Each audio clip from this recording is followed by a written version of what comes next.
Breitbart News, Saturday edition. Alex Marlow here.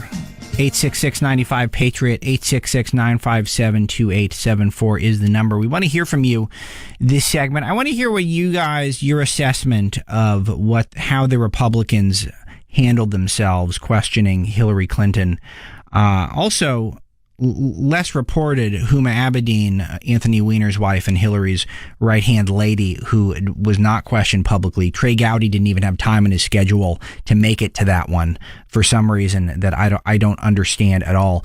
I want to hear if you guys think that people who are not political junkies, people who do not follow politics day in and day out, but are going to cast votes by the tens of millions come Election Day in 2016, whether or not that anything the Republicans did resonated with them. I got a feeling I know what you're going to say, but I do want to hear from you at 866-95-PATRIOT. My guest now is John Nolte. He's our cultural editor, media reporter, and also a longtime friend of mine, the second guy on board on the Breitbart ship so many years ago, the Breitbart pirate ship. Hey, John, how you doing this morning?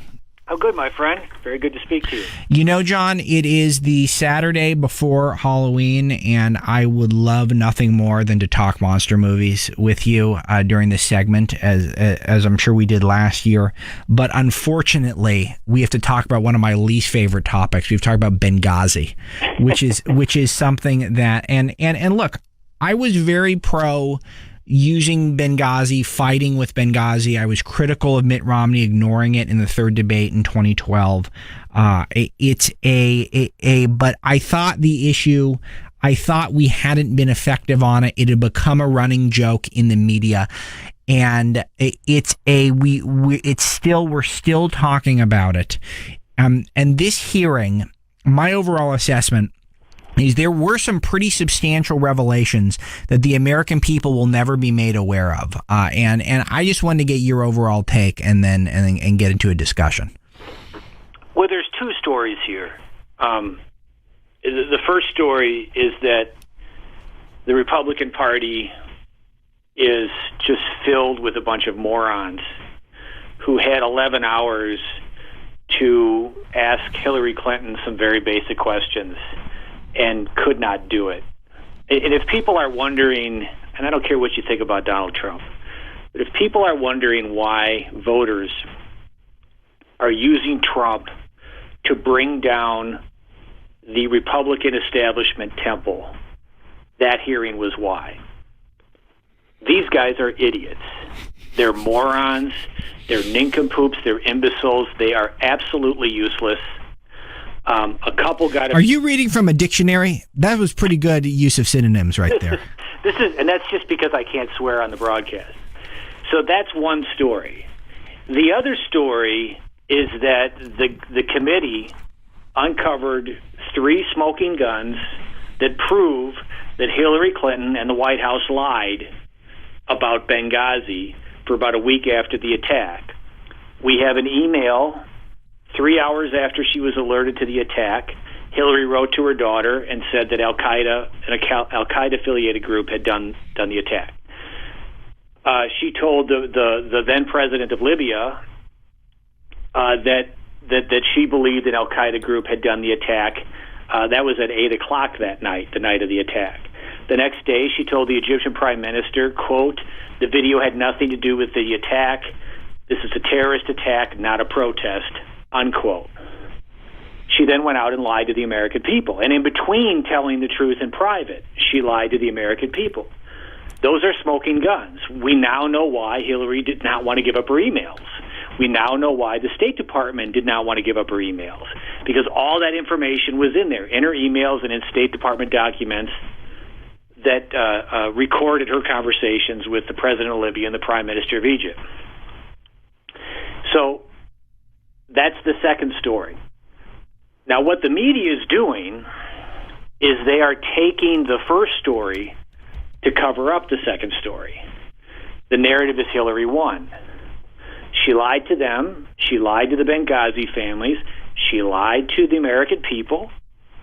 The White House did. We know this for a fact. We know what they knew and when they knew it. These are the Watergate tapes proving this. But our media is too corrupt to care that they were lied to and that the Benghazi families were lied to. And the Republican establishment is too imbecilic, too stupid, too moronic to use that information to an advantage over 11 freaking hours. It's almost like they didn't know what they had. That's how dumb these people are.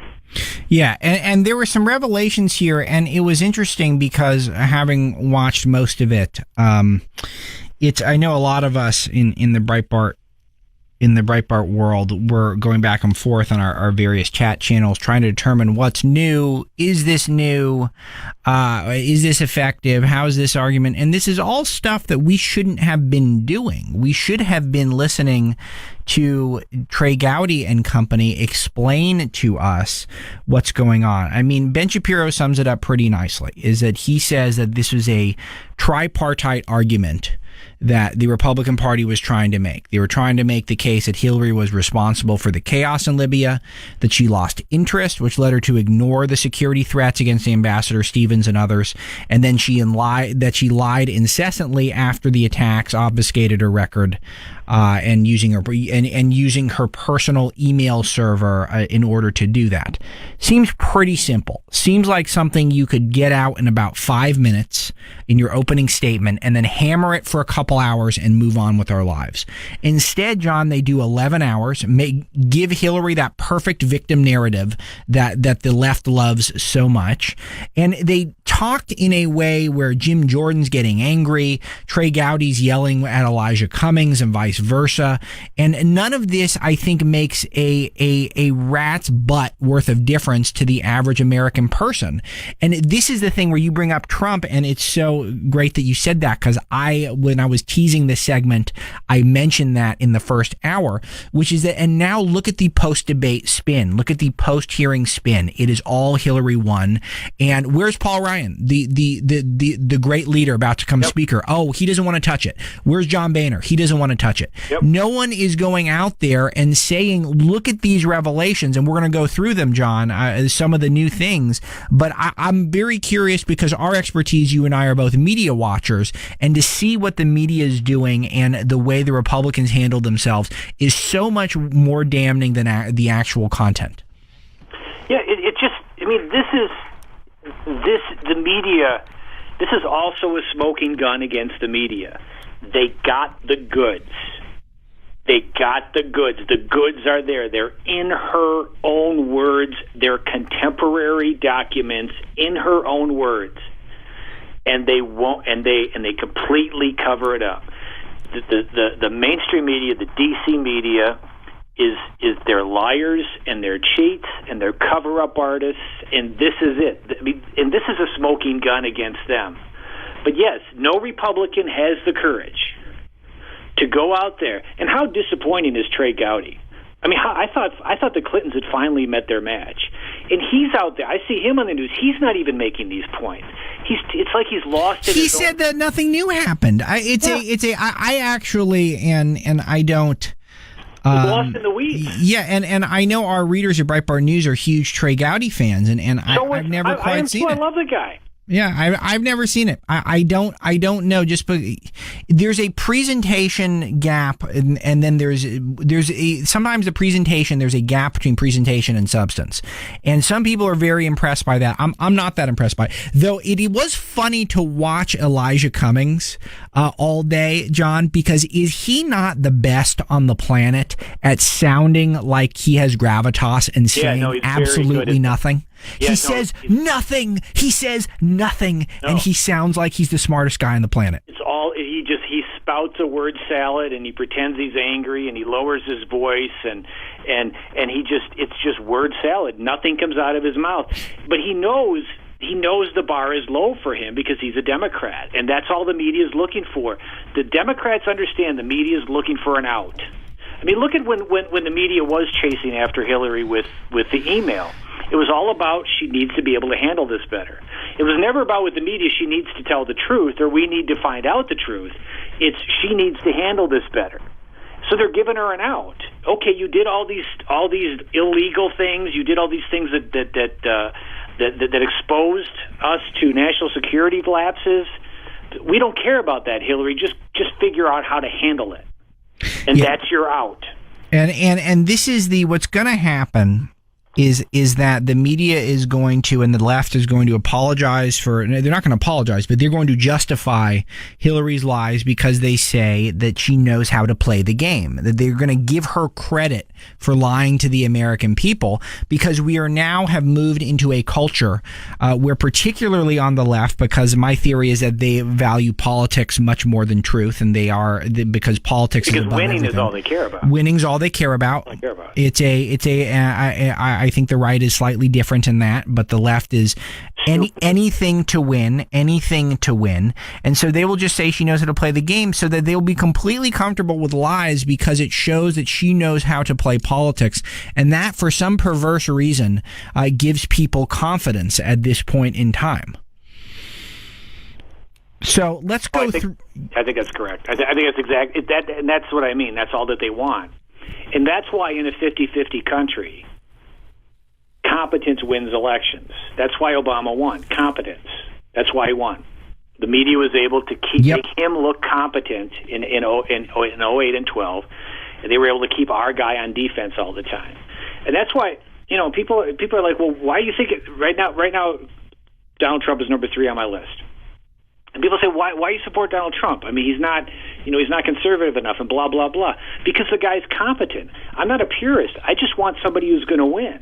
All I want is someone who's going to reverse Obama's executive orders, control the border, kill terrorists, and do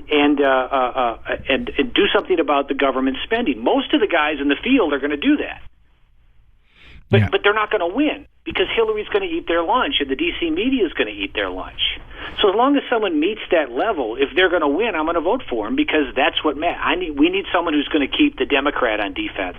Because that's how you win elections. It all comes down to competence. And this is why I was negative on covering Benghazi. It isn't that I think that the arguments aren't in our favor. I think they overwhelmingly are in our favor. I just lost faith pretty much after the 2012 Mitt Romney debate. I lost faith that we were going to be able to use it as an effective cudgel against Hillary and the left. And it was just going to turn in more of what we saw this week, which is that Hillary lies through her teeth and then goes home and drinks wine and eats Indian food and celebrates. And because our side does not know how to handle these situations. God, we're dumb. I just hate us. We're so stupid. I mean, these are smoking guns. These emails are smoking guns. And they couldn't capitalize on them. Well, I want to go through some of the specific revelations because we here at Breitbart News do take what we learned in the 11 hours seriously. So we'll go through them after the break. But first, I want to go to the phone lines and let's talk to Jason from D.C. Jason, you're on Breitbart News Saturday with Alex and John. Hey, guys, just really quick. This whole Benghazi thing, from my perspective, has always come down to one thing and one thing alone, and that is the ambassador and the CIA safe house that were there that Hillary Clinton claimed she doesn't know what the CIA was doing were essentially illegally transferring weapons from Libya to Turkey to the Syrian rebels, the same Syrian rebels that we were going to spend $500 million on. We can only train 5 of them. Where did these weapons? And the question is, the point is, I can't say that this is purely Obama in terms of knowledge or acceptance of the illegal shipments, because remember, it wasn't until the fall of that year that Congress gave approval. But I'm fairly certain that those that were on the Intelligence Committee and so forth, that with the McCains and the Lindsey Grahams, were in favor of arming these people. Look at those ISIS videos. They're driving around in those white pickup trucks and stuff. I mean, again, you're back to this point of the weapons were shipped from Libya. Somebody had to know about it, and somebody should be held accountable for that stuff. John, you have a response? Yeah, and that's another thing that our media just isn't interested in. They're too busy smart-taking. They're too busy playing gotcha. They're too busy keeping score over things that don't matter. So actual investigative journalism, and this is why they didn't break the email story to begin with. This is why they didn't break the IRS story. This is why they don't break any of the big scandals anymore, because they're too busy smart-taking and they're too busy gotchaing, and they're too busy making sure that they're on the narrative plantation with the rest of their colleagues, because nobody wants to be attacked like Bob Woodward was when he dared report that Obama was the one that created these across-the-board cuts. So it's all about the media it's a totally useless and corrupt organization as far as the media goes, but it's a pretty effective organization as a branch of the Democratic National Committee.